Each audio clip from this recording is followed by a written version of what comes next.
Merci maintenant d'accueillir Monsieur le Président et Amanda Duchimé.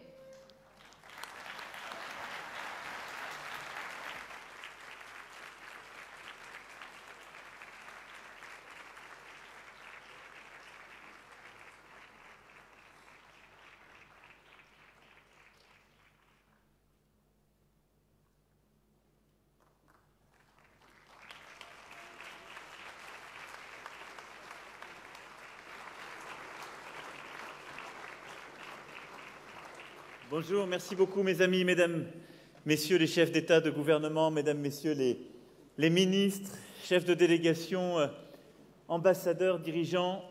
Bienvenue à Lyon, bienvenue pour cette conférence de reconstitution du Fonds mondial de lutte contre le sida, la tuberculose et le paludisme.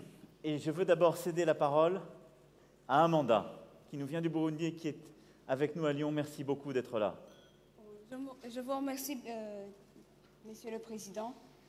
Comme Monsieur le Président vient de le dire ici présent, je m'appelle Duchimé Amanda Marty, je suis burundaise âgée de 18 ans. Je suis sous traitement ARV depuis 7 ans parce que j'ai été dépistée très tardivement, à l'âge de 11 ans. Je me suis engagée il y a 2 ans auprès de mes pairs pour les accompagner et les aider à faire face à la maladie. Car si être adolescent, c'est compliqué, être adolescent et vivre avec le VIH, c'est encore plus difficile.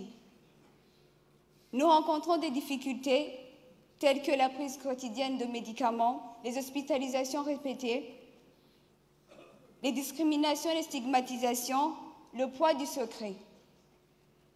Nous vivons et grandissons avec un sentiment d'un avenir incertain.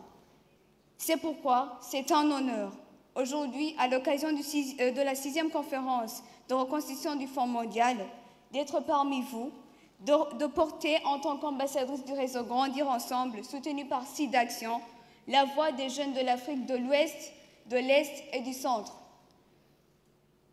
Nos constats sont terribles. Dans le monde, 68% de nouvelles infections concernent les adolescents et les jeunes. En Afrique subsaharienne, les filles sont particulièrement plus touchées. Seul un enfant sur 2 a accès au traitement. Dans certains de nos pays, des ruptures d'ARV persistent, se répètent et depuis des années. Nous sommes souvent les premiers à le subir. Les ARV pédiatriques sont largement insuffisants, ne sont ni adaptés ni diversifiés. L'accès au suivi biologique est également limité et irrégulier. Certains d'entre nous attendent plus de 3 ans avant de savoir si leur traitement fonctionne.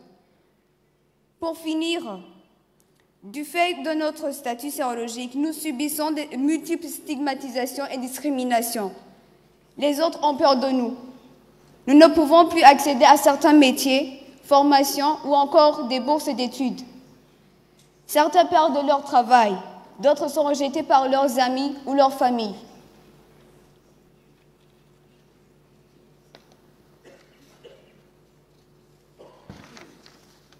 Nous ne voulons plus de cela. Nous ne voulons plus être stigmatisés ni soignés à l'aveuglette. Ou encore moins que des personnes meurent pour des causes qui pouvaient être évitées. Pour nous, les enfants, ados et jeunes, le chemin est encore long.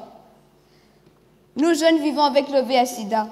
Nous ne réclamons que rien de plus que le respect de nos droits. Le droit à la santé qui passe par l'accès aux soins et une prise en charge adaptée, complète et de qualité. Le droit à l'éducation, afin de s'épanouir socialement et professionnellement. Tout simplement, le droit de vivre et d'espérer un avenir. Nous ne sommes pas que des numéros ou des statistiques, nous existons, nous sommes là. Oui, qui mieux que nous pour vous dire réellement aux décisions qui nous concernent, participer aux décisions qui nous concernent.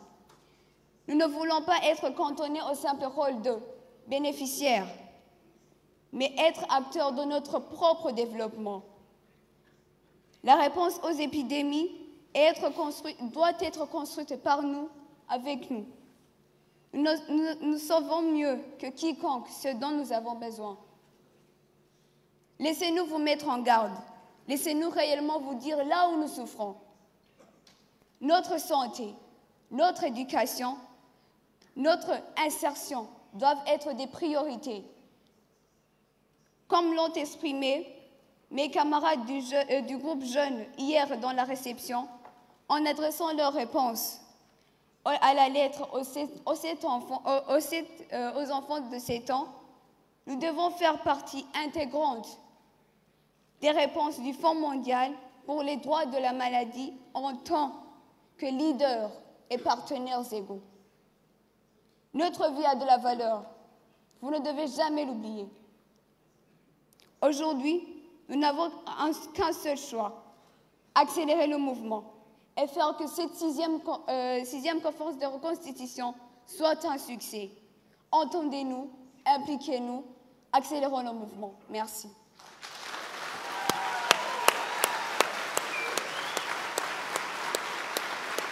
Bravo, Anna.